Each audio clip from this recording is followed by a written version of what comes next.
Greetings, people of the interwebs. Jake here, and in this video, I kind of want to talk about summer movies and why a lot of them seem to have been failing the last couple of years. Which, first off, with anything, there's a lot of variables and factors that go into why these summer blockbuster movies either are just completely flopping or just can't seem to deliver what a lot of people anticipated, whether it be the studio or critics and moviegoers.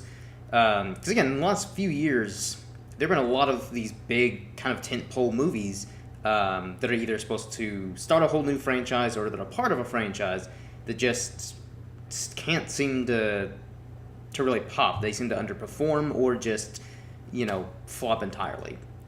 Like most recently, like a good example is the Mummy movie, which it didn't do that well domestically, but it did. I imagine it's probably made its budget back, or most of it back by now, overseas, which is where a lot of these big blockbuster movies make most of their money. But you still want your movie to make decent money domestically.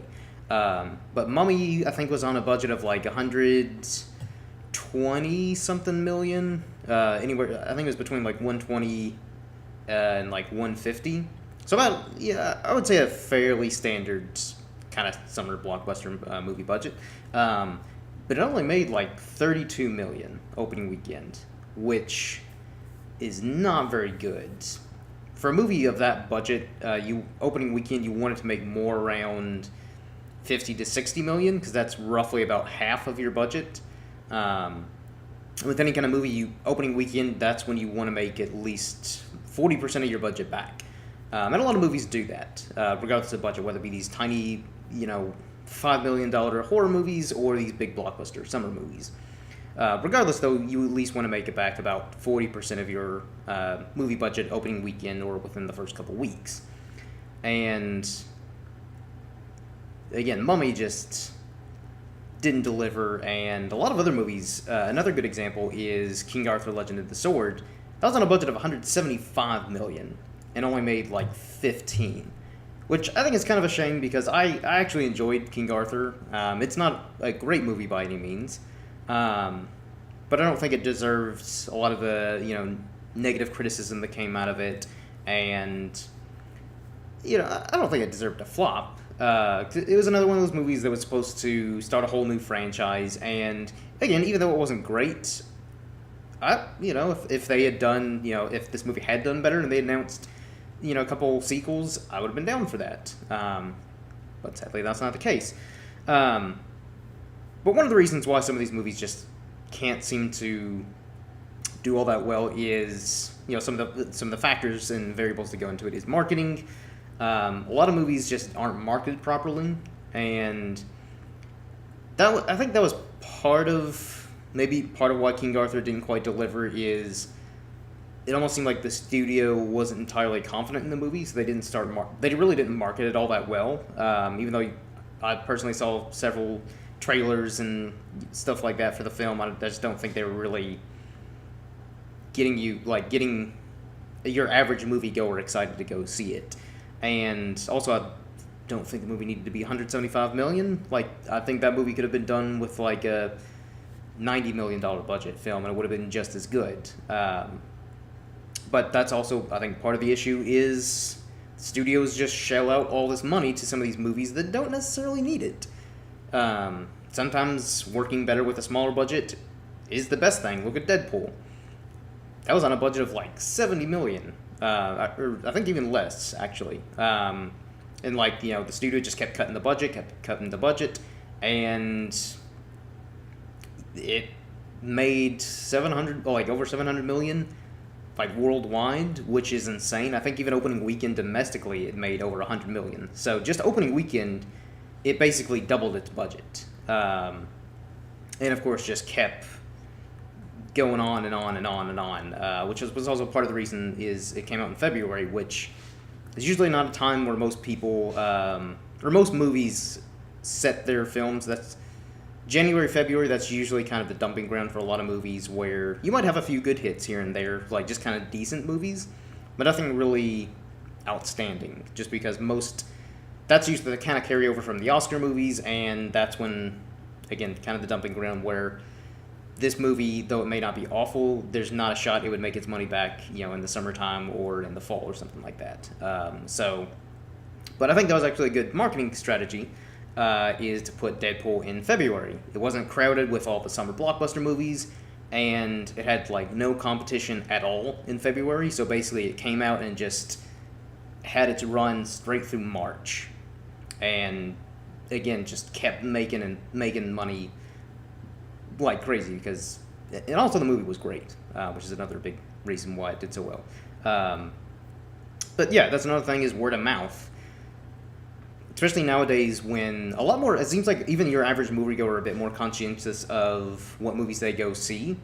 A lot of them use websites like Rotten Tomatoes, or look at the ratings on IMDb or some of these other websites, and your average moviegoer probably sees maybe half a dozen movies a year, and so they want to make sure that movie that they're going to see, they're going to get their money's worth, because I imagine a lot of movie cinemas probably about $12-15 for a ticket, and then if you want to get popcorn and sodas or any kind of concessions, that's probably another. You're probably spending about $50 just in one sitting with at the cinema. So for your average moviegoer, or just someone who's on a bit of a budget, you can't really see all the movies you want to see, so you have to be smart about which ones you do. And if there's a movie that you thought might have been good, and then you look up the reviews and you're like, well, Rotten Tomatoes, it's a 21%, and the reviews aren't that great either, so I think I'll pass and wait for it to come out on Blu-ray. Because also movies just only take 3 months now, it seems like, until they're out on Blu-ray, whereas just 15 years ago, because I remember Phantom Menace, Star Wars Episode 1, I think it had a 9-month theatrical run, and then, or no, I don't know if it was not a 9-month theatrical run, but basically it was in theaters for probably at least 5-6 months, and then probably another almost an entire year until it came out on VHS or DVD.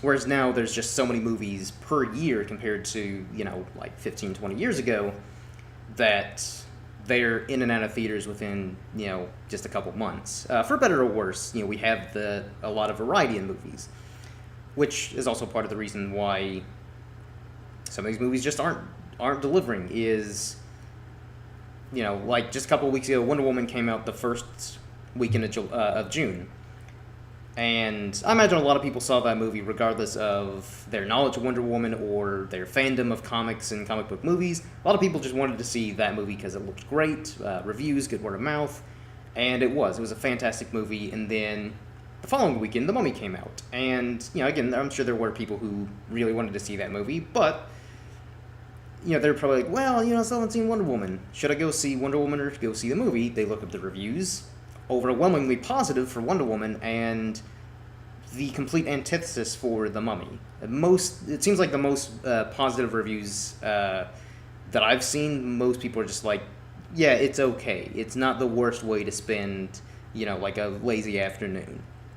That's not exactly that's not exactly a glowing endorsement to get you out of the house to go see a movie.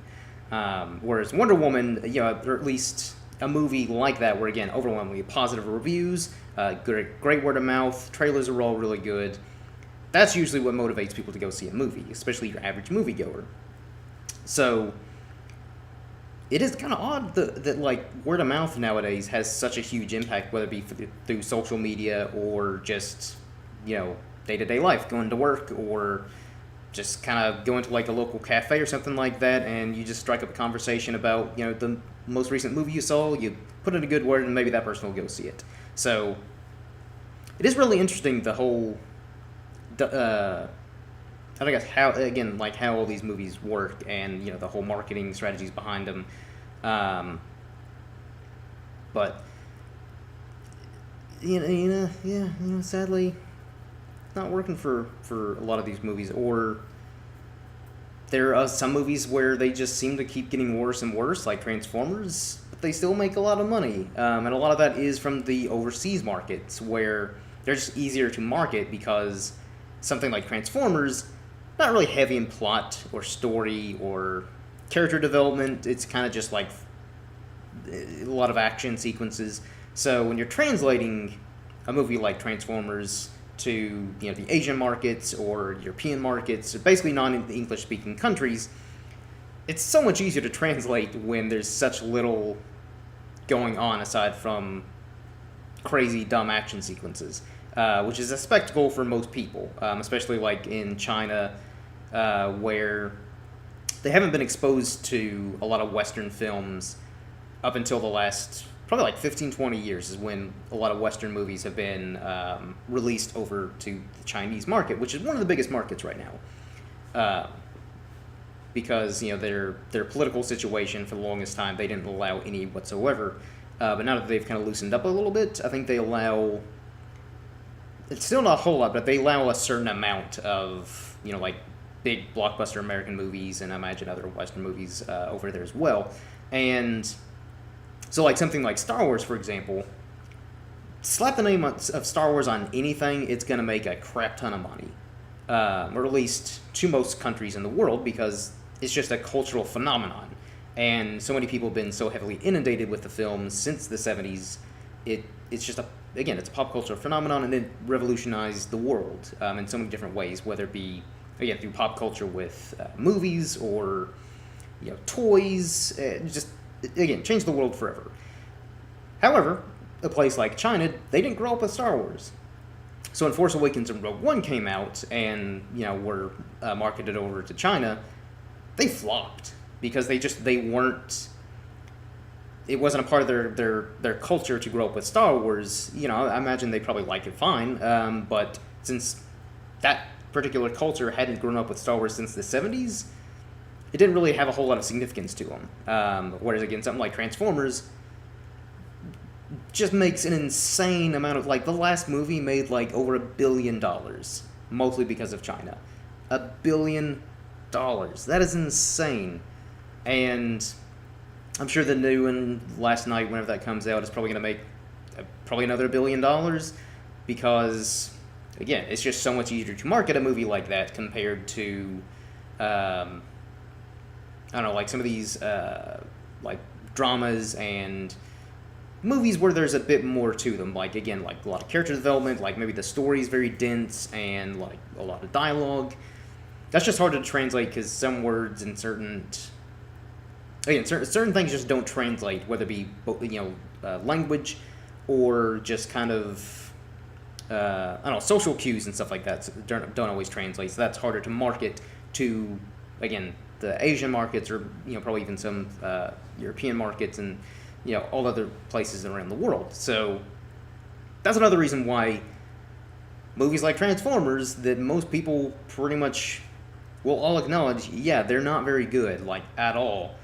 They're kind of a guilty pleasure at best case scenario for a lot of people. Just keep raking in a crap ton of money. Fast and Furious, another stupid franchise that keeps making like $1 billion somehow because fun, dumb action. Which, to each their own. I'm not going to knock the people who like Fast and Furious and Transformers. That's totally fine. Just not for me.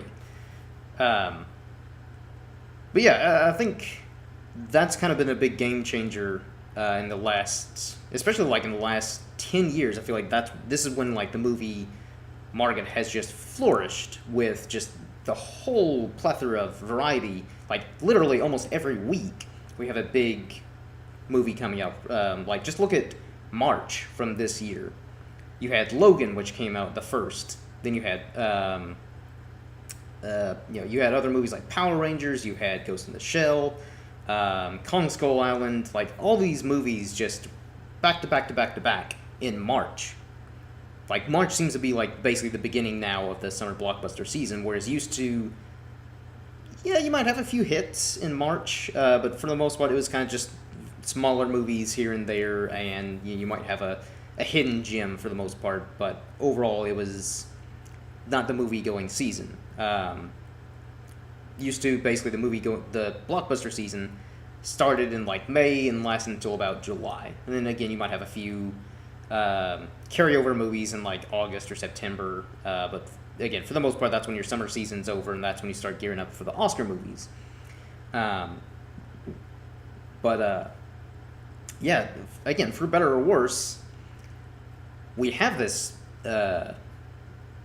just plethora, variety of movies where one weekend you've got this big blockbuster movie. The next weekend maybe you just have like a little indie movie, but it looks really good, has a good word of mouth, and it's like a drama or something. Then the next weekend maybe another big blockbuster movie, but that same opening week you have the big blockbuster, and then you have a smaller movie that again could be a drama, could be a comedy, and it's again that's one of the reasons why some of these movies flourish, because maybe this smaller movie actually maybe wasn't like, obviously didn't make like a 100 million opening weekend or anything like that, but since it was different from the big blockbuster movie that felt kind of generic, or nothing really popped about it, but like this little smaller movie had just something special about it, maybe a really good cast or a good story or something like that, and it just popped. Which I do like the fact that these smaller movies seem to be doing really well, whether it be like on streaming services or again, you just get these random little hits throughout the year. Like Baby Driver is a movie I'm really looking forward to that comes out, I think at the end of this month, if I'm not mistaken, or maybe early July, which Edgar Wright's a phenomenal director, and he's one of those directors where his movies don't need to crack like these insane numbers opening weekend. He just has that very prestige about him to where none of his movies make a crap ton of money, really even domestically or overseas. Like they maybe make like 200-300 million overall, but most of his movies are small budget, so that kind of works out. But yeah, I would say the biggest factor though to why these summer blockbuster movies are failing is, well, actually before I get to that, it seems like after Marvel with the MCU, and again making just this absurd amount of money to where basically Marvel and Disney can print their own money because they're making so much. Seems like all these other studios are kind of like, oh hey, I want that Marvel money. Let's create our own cinematic universe or interconnected movie universe. And so far, it's not been working out that great for really any movie studio. Or I guess, that's maybe a bit subjective because the DCEU movies have been making money. They just haven't been doing that well critically overall. Which is, as long as they're making money, studios don't care. But as a fan of DC Comics, I want all the DC movies to be great, and even like this, dark universe that Universal are trying to do with their, monsters like the Mummy and Bride of Frankenstein and all that stuff. I was really kind of hoping Mummy would be a lot better than what it was, because I like the potential and I like the. I don't know, just kind of like the concept of kind of like interconnecting the classic Universal monsters, and I don't know how that's going to work out. I don't know if like the monsters are going to team up together and fight a bigger monster. I don't know, but that's one of the cases where that clearly didn't work. But yeah, it just seems like so many studios just want to build their own franchise again, whether it's the cinematic universe or even Power Rangers. I loved Power Rangers, but even I was a little apprehensive when, before the movie came out, the studio was kind of like, we want to make like 12 of these. Chill out. Make your one movie first. By all means, plan ahead for if it does well enough to warrant sequels. Do your one movie first. Make that movie good. And then that's when you can start talking about sequels. Whereas it seems like nowadays, every studio, before their main movie that's supposed to launch their new franchise or cinematic universe even comes out, they're kind of like, hey, this movie that hasn't come out yet, you're probably going to love it, maybe, but probably not. But it's like, we're going to shoehorn all this other shit in this movie so that way we can build our own cinematic universe, a big franchise. So there's going to be like 1 billion of these in this movie series.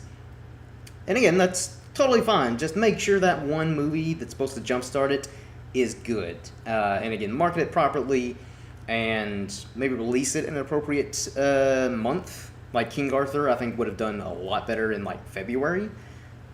Or well, actually, maybe not even February. February was a really good month actually, because you had John Wick Chapter 2, Lego Batman. I think there were a couple other fairly high-profile movies that came out in February. or maybe like in August or September or October, where there isn't a whole lot of kind of big blockbuster movies. It's more, again, kind of gearing up for Oscar seasons. So I think it would have been way better, but instead they decided to release it in between Guardians of the Galaxy Volume 2 and Alien Covenant, two beloved franchises, and it just didn't perform well. But hell, even Alien Covenant underperformed. And I like that movie. And it's Aliens. A lot of, like, that's just an iconic movie franchise a lot of people are familiar with. Regardless of some of the movies in the franchise, some are not so good, others are amazing.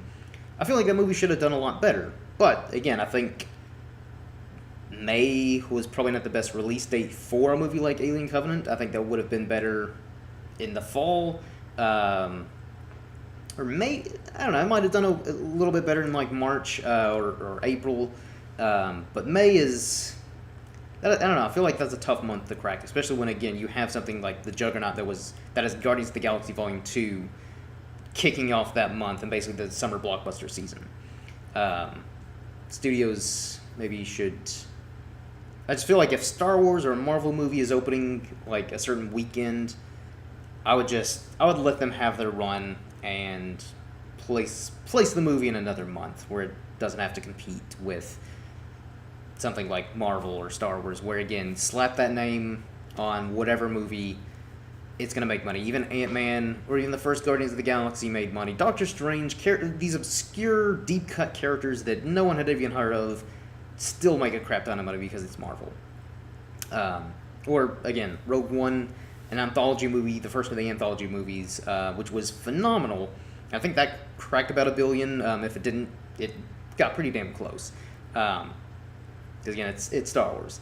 So that I do think that's a big factor too. Is release dates with a lot of these movies. Because, again, you can even have a stacked cast in your movie. Like King Arthur had a phenomenal cast. Doesn't matter anymore because you can't really sell a movie based on the actors or even most directors, unless you're like Steven Spielberg. He's probably one of the few that can get people in, or like Quentin Tarantino, Martin Scorsese. Like, basically these top tier, iconic, legendary directors are some of the few who can get people to buy tickets to movies. And again, it's kind of a shame because used to you could slap an actor, doesn't matter, like, I don't know, used to, like, John Wayne, you could slap John Wayne in any movie, people are going to go see it because they love John Wayne and they're familiar with him, whereas nowadays, if you had, if I don't know, somehow you resurrected him or something, and put him in a movie, that's not going to sell tickets. Not just because, a lot of younger people would know who he is, it's just, most people would be like, yeah, who cares, you can put any actor, regardless of how good or famous they are in a movie, it doesn't mean I'm going to go see it. Baywatch is a good example. The Rock is one of the few actors who I think can usually get butts in seats. But Baywatch was a bad movie, which I think is part of the reason why that didn't do all that well. More so than the fact that The Rock is losing his prestige, or same thing with Tom Cruise in The Mummy.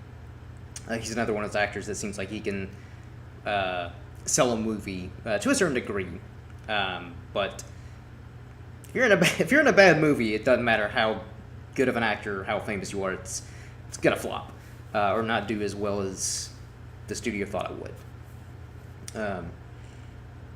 But I think I've rambled on a bit too long and maybe got off a little bit on topic. But I don't know. It's something that I found interesting, kind of observing the last couple of years. And being a bit more of a moviegoer here lately in the past couple of years as well, trying to see as many movies as I can. It is interesting kind of just seeing the difference between 10, 15, 20 years ago compared to now in the movie industry and how it all works and why certain movies do well and why certain movies don't. So hopefully you all enjoyed this movie. This movie. Hopefully you all enjoyed this movie. Hopefully you all enjoyed this video. And before I start wrapping this up though, as of now, still later this week, me and the Pixie Pelle gang are going to be interviewing an author and writer, Ray Kaufman, who self-published his own comic, and it's hopefully going to get picked up by Image Comics at some point in the near future. So as of now, we're still going to interview him actually tomorrow. So if that still happens, and we don't have to reschedule or anything like that, I should have the interview uploaded later this week, probably Friday at the latest. So I'm really excited to do that. We've never actually interviewed anybody before, and really cool guy. And again, the fact that he wrote and self-published his own comic, and it seems to be getting a lot of attention from a massive company like Image is really awesome. So definitely keep up with the channel for that, and keep up with all of our social medias. That way when for sure we're all this stuff is going on. Just new videos and new podcasts and projects we got going on. Like us on Facebook at Pasty Pale Productions. Follow us on Twitter at Pasty Pale Pro. You can follow me at Irishman Jake on Twitter. And again, keep up with all things going on with Pasty Pale and Pasty Pale related stuff. Again, Reverend Spaceman's channel on his podcast on his channel. Jordan's new podcast, Mild Mannered Movie Men on Podbean and iTunes, and also my newest podcast, Shogun's Gateway to Anime, which you can also find on Podbean and iTunes, which I'll leave links to all this stuff below in the description for those of you who are interested in checking that stuff out. Hopefully you all have enjoyed, and until next, everyone, cheers.